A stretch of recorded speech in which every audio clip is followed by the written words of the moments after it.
Hi, and welcome back to State of the Nation, New Zealand. Let's talk about hate speech laws. So our government has signalled a review of hate speech laws, and it seems they'll be coming sometime in 2020, likely before the next general election. So what exactly is hate speech, and why do some Kiwis want new laws about it? Well, we already have the Human Rights Act, which makes it an offence for broadcasts or material to threaten, abuse or insult based on colour, race, ethnic or national origins. But some say it doesn't go far enough and we should have protections on a broader range of things like religion or sexual orientation. So is there a problem with adding these things to the Human Rights Act? Well, it depends. If you simply expand the list, it might not have much impact, but we've increasingly heard the term hate speech used for things that people deem offensive, but which don't actually break the rules. Things like the recent Otago Daily Times cartoon on the measles outbreak in Samoa. It can't logically be described as racist, but many found it offensive. If the rules are changed to include things that some people simply feel are offensive, then we start to have a problem.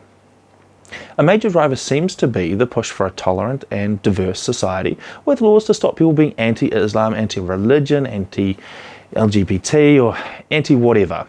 And this is where you run into the tolerance paradox. In order to be a tolerant society, you first have to be intolerant of anyone with a dissenting opinion. On the one hand, you want a society where people are allowed to do or be a certain thing, but on the other hand, disagreeing with that same thing needs to be silenced. And that silencing is in itself intolerant. For a society to be tolerant, it has to be intolerant, right? So there's two ways forward to conquer this dilemma. The first is to declare that all speech that is an opinion and not threatening or insightful is permitted. That's free speech. The second approach is for the government to decide what speech is not acceptable and then just punish people until there are no longer any dissenting voices. For a lot of people, the option of criminalising speech they consider offensive might sound appealing. If you've been on the receiving end of some of the horrible things people say, well, being able to legally silence them, that might feel like a moral victory and prove you were right after all. It's all rosy for those on the side of the debate which receives official support, but what about the people on the other side of the fence? It used to be you could disagree with someone on one topic and agree on others and live peacefully. But what's happened over the last decade is that people have started defining themselves by their opinions and forming groups based on ideology, where the only answer to an opposing opinion is hate. The attitudes have changed. We used to try persuading others to our point of view with reason, but now you have militant behaviours where sides are trying to defeat each other at any cost, and new laws banning opinions is actually a part of that. Of course, we will be told that the laws are only to stop extremist hate groups, but the reality is we don't have a lot of that in New Zealand. The likely outcome will be that opposing groups will use these hate speech laws as weapons to shut down the opposition by declaring them hateful, when in reality it's just an opposing opinion. Mob mentality will mean that one side of a debate cheers on as police and courts are used to dismantle the other side. It's really important to understand that hate speech laws in this way are just a mechanism for the government to mandate which opinions are acceptable. Some might applaud it because they agree with the sentiment, failing to realise, though, that it's the same principle as China's Communist Party uses to suppress its citizens. They just apply it to a wider range of opinions than Kiwis expect our government will. So, in supporting the idea of laws against things you find offensive, there's a very real moral and ethical mess to wade through that many people don't appreciate. And we haven't even talked about the practicality of writing or enforcing laws to govern something so subjective.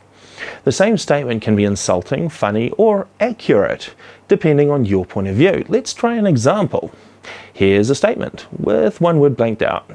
Those damned blank coming to New Zealand and causing nothing but trouble. They should be kicked out. Let's try a few words to fill in the blanks and see how we go. Starting with, pretty sure some of you just chuckled. That was definitely not the word you were expecting. Should we drag someone through the courts for saying they don't like Australians? That seems like a waste of time and money. How about Ooh, so that would definitely qualify as hate speech, right? What about, oh, is that hate speech? Maybe. And how about this? Should that be illegal to say?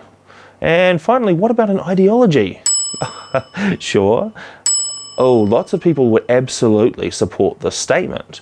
But in order to have written laws banning speech, those laws need to be really clearly defined and able to be applied consistently. You can't legally distinguish between any of these statements because they're all against a particular group of people defined by nationality, race, religion, or political belief. Yet many Kiwis probably feel some of those statements should be punishable. That's why it's so subjective. Different people watching this will vary wildly on where they draw the line as acceptable, and that makes it impossible to enforce such a law consistently. You can't have a society where people don't know if they're breaking the law because it's so subjective. It's a far more constructive approach to simply say that speech and opinions should not be controlled by the government, save for threats or incitement. If you want to have an opinion of your own, then it's really important to have free speech. Otherwise, everyone has to support the views of the ruling party, or else. And a quick look through history shows us how that works out. Now, it's also really important to understand that defending someone's right to speak freely is not an endorsement of what they're saying. Some people say awful things, but the correct response is to back up your opinion with reason. Try to change somebody's mind. There are some people, though, that just say awful things that you think are terrible. Imagine, though, not having free speech of your own to tell them where to go.